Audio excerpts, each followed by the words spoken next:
En ce temps-là, Jésus, ainsi que Pierre, Jacques et Jean, descendirent de la montagne. En rejoignant les autres disciples, ils virent une grande foule qui les entourait et des scribes qui discutaient avec eux. Aussitôt qu'elle vit Jésus, toute la foule fut stupéfaite et les gens accouraient pour le saluer. Il leur demanda « De quoi discutez-vous avec eux ?» Quelqu'un dans la foule lui répondit « Maître, je t'ai amené mon fils. Il est possédé par un esprit qui le rend muet. Cet esprit s'empare de lui n'importe où. Il le jette par terre, l'enfant écume, grince des dents et devient tout raide. J'ai demandé à tes disciples d'expulser cet esprit, mais ils n'en ont pas été capables. » Prenant la parole, Jésus leur dit « Génération incroyante, combien de temps resterai-je auprès de vous? Combien de temps devrais-je vous supporter? Amenez-le-moi. » On le lui amena.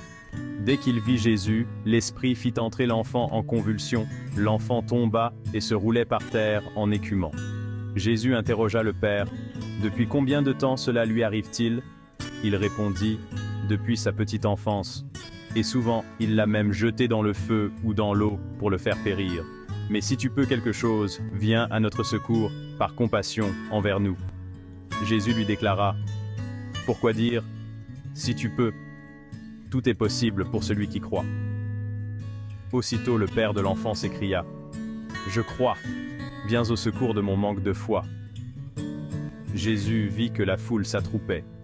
Il menaça l'esprit impur en lui disant « Esprit qui rend muet et sourd, je te l'ordonne, sors de cet enfant et n'y rentre plus jamais. » Ayant poussé des cris et provoqué des convulsions, l'esprit sortit.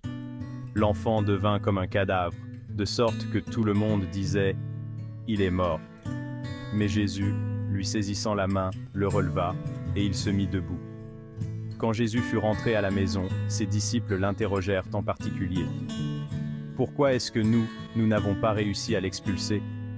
Jésus leur répondit « Cette espèce-là, rien ne peut la faire sortir sauf la prière.